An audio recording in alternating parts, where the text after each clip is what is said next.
Christmas sio siku tu, bali ni uamuzi katika maisha yako ya kila siku. Karibu sana kwenye Alphonce Motivation TV, sehemu ambapo unapata maarifa pamoja na hekima ya kimungu. Usisahau kusubscribe, kulike, kushare pamoja na kucomment, na Mungu atakubariki sana. Leo tutaenda kuzungumzia siri kubwa iliyojificha ndani ya Christmas, ambayo yamkini kila siku unatembea na kila siku unafanya sherehe, lakini bado haujaigundua. Asili hii ni hii hapa chini. Basi fuatana nami kuanzia mwanzo wa makala hii na hata mwisho wa tamati. Okay, leo nataka nikuulize swali moja. Je, licha kwamba hii ni Christmas, lakini Yesu Kristo amezaliwa ndani yako?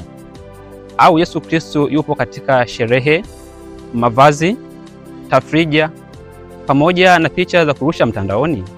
Okay, na ujua majibu unayo, lakini acha mimi nipate kuendelea na makala hii. Naomba nikupe historia hii moja kidogo. Miaka 2000 iliyopita, mtoto alizaliwa katika holi la ng'ombe, sehemu ambayo haikuwa na thamani wala muonekano mzuri kwa kila aliyepita na kupangalia. Yaani hata chizi mwenyewe aliyepita hakutamani hata kulala sehemu hiyo. Lakini mtoto huyu alikuwa ni mfalme na alikubali kuzaliwa katika mazingira hayo magumu. Lakini cha kushangaza, baadaye alikuja kuwa nuru na mkombozi mkubwa wa ulimwengu huu. Ndugu yangu, katika Christmas kuna vitu vingi sana vimejificha. Yamkini wengi tunajua kwamba Christmas ni kusherekea, kula wali, cheka na familia. Ndiyo, hayo yote yanawezekana. Lakini siri moja ni hii hapa. Ni kitu gani ambacho katika maisha yako wewe haujakianzisha hata sasa? Je, ni jambo gani ambalo ulitamani ulianzishe, lakini hata leo unaogopa, unahofia mazingira? Yesu Kristo hakujali yeye kuweza kuzaliwa katika mazingira yaliyokuwa duni, mazingira mabaya. Ingewezekana angeweza kabisa kusita kuja kuzaliwa duniani, kwa sababu lile lilikuwa ni holi la ng'ombe na sehemu ambayo haikufaa hata kwa mtu yoyote kuweza kukaa.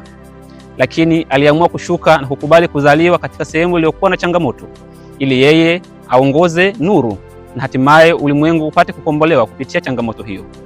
Yawezekana kabisa angeweza kusubiri hata makasiri mengi yangejengwa, magesti mengi, ili aweze kuzaliwa katika sehemu hizo, lakini la hasha, sivyo alivyofanya. Ndugu yangu, katika Christmas hii naomba nikupe changamoto hii moja. Changamoto ya kwanza, unahisi ni kipaji gani au karama gani ambao Mwenyezi Mungu amekupatia, lakini mpaka leo umekuwa ukingoja siku maalum kuweza kuifanya? Yamkini kuna wengine mna biashara kubwa sana vichwani mwenu, lakini bado mnasubiri Christmas ifike ndipo uweze kuifanya. Rafiki yangu, lazima tuweze kuiga uhalisia huu wa mkombozi wetu Yesu Kristo, kwa jinsi alivyoweza kufanya, kwa kutokusubiri mazingira, kwa kutokuangalia changamoto iliyopo duniani. Hakuweza kuangalia kuna mazingira gani ambayo yeye ataweza kuzaliwa, ni pachafu au pasafi, bali aliangalia dhumuni na future yake katika dunia hii. Hata wewe leo yamkini ukawa na mtaji mdogo, yamkini mazingira yako yakawa hayaruhusu, yamkini kwa namna ambavyo mazingira yanakuzunguka familia yako inakupinga, lakini kamwe usije ukaangalia nyuma.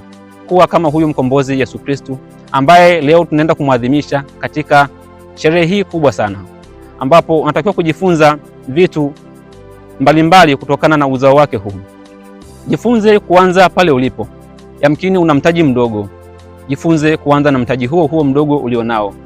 Yesu Kristo alikuja kuzaliwa katika lile holi la ng'ombe, akijua kwamba ipo siku atapata mazingira mazuri sana, na hatimaye leo anaketi upande wa kuume wa Baba. Hata wewe leo yamkini kuna mambo mengi sana umeshindwa kwa sababu ya uoga wako. Watu wengi sana mna biashara kubwa vichwani, watu wengi sana mna business kubwa sana ambazo mmepanga, lakini bado zipo kwenye madaftari na makaratasi.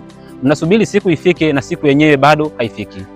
Hivyo basi, ndugu mpenzi mtazamaji, unatakiwa uhakikishe na ujue kwamba kitu ambacho kinawezekana leo usikifanye kifanyike kesho. Yesu Kristo alikuja katika ulimwengu huo uliopita, ambao ulikuwa ni ulimwengu haukuwa na teknolojia, haukuwa yamkini na magari, lakini yeye ni mwana wa Mungu aliyotoka mbinguni. Hakusubiri kuja katika mwaka huu 2025. Yamkini angepanga labda mpaka labda uone mazingira ikiwa mazuri ndio aje. Na wewe leo je, ni kitu gani ambacho kinakufanya usite kisa kwa kuangalia mazingira ambayo ni mazuri katika maisha yako? Leo nakupa kazi moja tu katika maisha yako. Katika Krismasi hii usile wali wa kutosha sana familia yako. So lazima ujimwaemwae, uende kwa bichi, uende wapi, usherekee mazingira mazuri, lakini fanya jambo hili moja na Mwenyezi Mungu atakubariki. Katika Krismasi hii hakikisha kwamba unachukua chakula chako na kwenda kushia na maskini au kuchangia na maskini ambao kimsingi wakati wewe unakula wale wenzako wanakosa hata ile mlo wa siku. Jambo la pili ambalo nataka nikupatie, hakikisha kwamba kati ya watu 10 ambao ulikuwa unachukia, msamehe hata huyu mmoja wapo. Wakumbuke pia kuweza kuwaona wafungwa wote walioko gerezani ambao kimsingi hakuna mtu anayeweza kuangalia katika wakati huo. Na ukifanya hivyo hakika Mungu atakubariki, kwa sababu nani asiyojua kwamba siku ya Krismasi watu wengi wanakula bata? Ni jambo la kawaida sana. Lakini heri yako wewe ambao unaenda kuwatazama wenye shida na wenye changamoto, lazima Mwenyezi Mungu atakukemia baraka. Nataka tu ukumbuke jambo hili. Siku zote baraka zako zipo katika vitu vidogo vidogo sana ambavyo unavifanya. Vitu ambavyo unafikiri kwamba ukikitenda ni kidogo sana, hapo ndipo baraka zako zilipo. Ndugu mtazamaji wa Alphonce Motivation TV, nina ujumbe kwako huu. Christmas ni wakati wa kujiuliza ni wapi ulikosea. Christmas ni wakati wa kujiuliza ni jambo lipi ulipaswa kulifanya katika mwaka 2025 lakini hadi mwaka unaisha haujafanya. Kumbuka ya kwamba hatusherekei tu kwa kusema kwamba Yesu amezaliwa, Yesu amezaliwa. Lakini Yesu alikuja kwa dhumuni gani? Alikuja katika hali ya uduni na hali ya umaskini, lakini cha ajabu ni kwamba aligeuka kuwa nuru ya ulimwengu. Licha ya kwamba alizaliwa sehemu yenye giza, lakini yeye alionyesha nuru. Na wewe leo lazima uwe nuru ya ulimwengu. Yamkini umezaliwa katika mazingira magumu, hiyo ni giza. Na siku zote mtu anayezaliwa katika giza ana thamani sana kuliko mtu anayezaliwa katika mwanga. Najua utakuwa kujanielewa. Na maanisha ya kwamba siku zote umuhimu wa mwanga unaonekana giza likiwepo. Hauwezi kuwa na tochi sehemu yenye mwanga, utaonekana chizi. Ila mtu atakayekuwa na tochi sehemu yenye mwanga ataonekana kwamba hana maana yoyote. Heri yule mwenye tochi sehemu yenye giza, kwa sababu atafuatwa na watu wengi.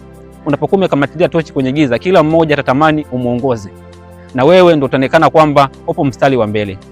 Hivyo basi kubali kuzaliwa katika giza ili basi uonyeshe watu mwanga na mwelekeo wa kwenda.